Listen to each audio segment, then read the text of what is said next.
আমরা এবার রাজ দরবারে যাচ্ছি। এখানকার রাজার বাড়ি এটা নীলগিরি রাজবাড়ি। নীলগিরি রাজবাড়ি। পাহাড়ের তলায় রাজবাড়ি।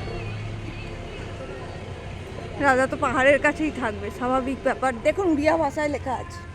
আপনারা যারা পড়তে পারছেন পড়ে জানাবেন কমেন্ট করে যে কি লেখা আছে। আর এই যে রাজদরবার,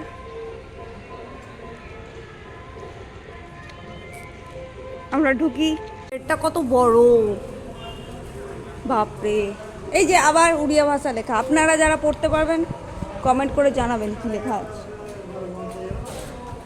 এটা লেখা আছে, হ্যাঁ টু হুইলার বা ফোর হুইলার সেটাই এখানে লেখা আছে। হ্যাঁ, শুনে নিয়েছেন, ও জানে। আমি সব জানি। ও, আর এখানে সব মন্দিরের বাইরে দেখছি সিংহ আছে। সিংহ দুয়ার হয়তো খুব বানাতে চেয়েছিল। এটা ভেতরে কি ঢুকবো? এটা কি টেম্পল বলছে? Karnak Durga temple. এদের দুর্গাটাও গটাও একরকম দেখতে। এটা হচ্ছে নীলগিরি রাজবাড়ি। নীলগিরি নয়, হ্যাঁ নীলাগিরি রাজবাড়ির অন্দরমহল, মানে ভিতরটা ভালো বেশ, মানে ওই আর কি, সব শুধু মন্দির আর মন্দির, এই হচ্ছে ব্যাপার। এখানে একটা রাধা কিশোর মন্দির, মানে রাধাকৃষ্ণই আর কি, রাধাকৃষ্ণ মন্দির। এটা একটা কনক দুর্গা মন্দির। মন্দিরটা তো দেখালাম। কনক দুর্গা মন্দির দেখিয়েছে নাকি কে জানে, আমি আপনাদের দেখাইনি তাই বললাম। কাম বলছে যখন তখন চলো কি বলছে দেখা যাক। রাধাকৃষ্ণই দেখ, এইটা বেশ ভালো।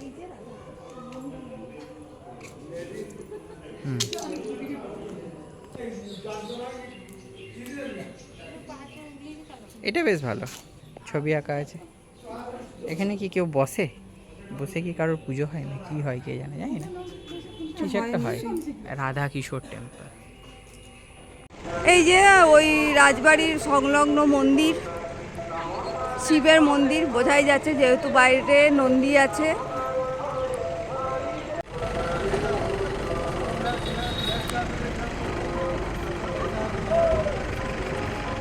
তো অ্যাজ ইউজুয়াল যেখানেই যাক না কেন ফুচকা ইজ ম্যান্ডেটরি। শুরু হয়ে গেছে, ফুচকার দোকান দেখে নিয়েছে, ব্যাস দাঁড়িয়ে পড়েছে। ফুচকা খাওয়ান তো, দেখুন দেখুন দেখুন দেখুন, ফুচকা খাওয়াটা দেখুন শুধু।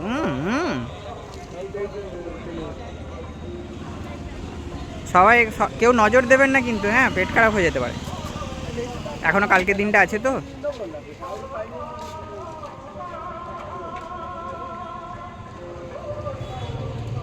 কাঁচা শালপাতায় এটা কোন একটা চপ, কিসের চপ জানি না। আর এই যে চাপান বিরতি। এই হলো আমাদের রিসর্ট, খুবই সুন্দর। এই সিঁড়িটা খুব সুন্দর, দেখানো ছাদও আছে খুব সুন্দর। ছাদটা যখন যাব দেখাবো। ছাদ থেকে পাহাড় দেখা যায়, সকালে দেখাবো। বাগানটাও দেখুন কত সুন্দর, বেশ ভালো লাগছে। দুপুরে গরম করছিল কিন্তু এখন বেশ ঠান্ডা ঠান্ডা, কুল কুল। আমরা এসে গেছি আমাদের রিসর্টের একদম টপ পে।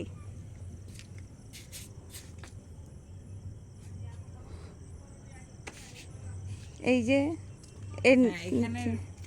এখানে ছাতার তলায় বসে খাওয়া দাওয়া করা যেতে পারে। এর নিচে রুম আছে, হ্যাঁ, আর তার নিচে তো আমরা আছি নিচের তলাটায়। এখানে অ্যাকচুয়ালি সন্ধ্যের পর কিছু করার নেই। এই হচ্ছে ব্যাপার, আমাদের তো এনার্জি প্রচুর। এই যে এই নিচটার ঘরটা, এখানেও ঘর আছে অনেক। আর এই যে আমাদের পকোড়া দিয়ে গেছে, চাটা আগেই খেয়ে নিয়েছি, এখন পকোড়া দিয়েছে। চাটা খাওয়ার সময় আর ভিডিও করতে পারিনি। এই যে মহাশয় নামছেন।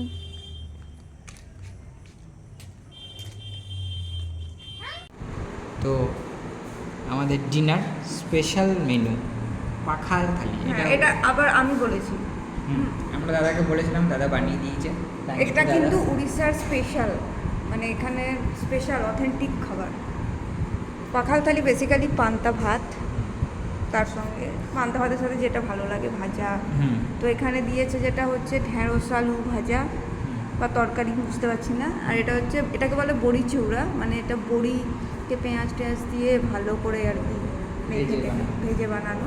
মানে রেসিপিটা আমি জানি না, বাট এটা বড়ি দিয়ে এটা জানি, বড়ি আর পেঁয়াজ দিয়ে। আর এটা হচ্ছে আলু ভাজি, বেগুন ভাজা, আর এই যে স্যালাড আর টক দই। টক দই এর মধ্যে মেশানো আছে, হ্যাঁ।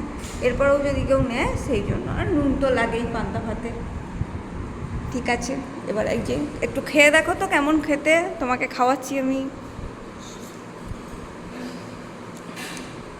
ভালোই, মানে একটু অন্যরকম ডিশ ট্রাই করা। এখানে এসে এখানকার ডিশও ট্রাই করতে হবে, সেটাই করা। আপনারাও এলে ট্রাই করুন। তাহলে আমরা এখন ডিনারটা করে নিই। আজকে ঘুরে নিলাম আর কিছু নেই। এবার হ্যাঁ, এবার খেয়ে দিয়ে আমরা একটু ঘুমোবো। কালকে ভোরবেলায় উঠে অনেক কটা প্ল্যান আছে, সব আপনাদের সাথে ঘুরবো। আপাতত ঘুমোবো, খেয়ে। Good night. Good night.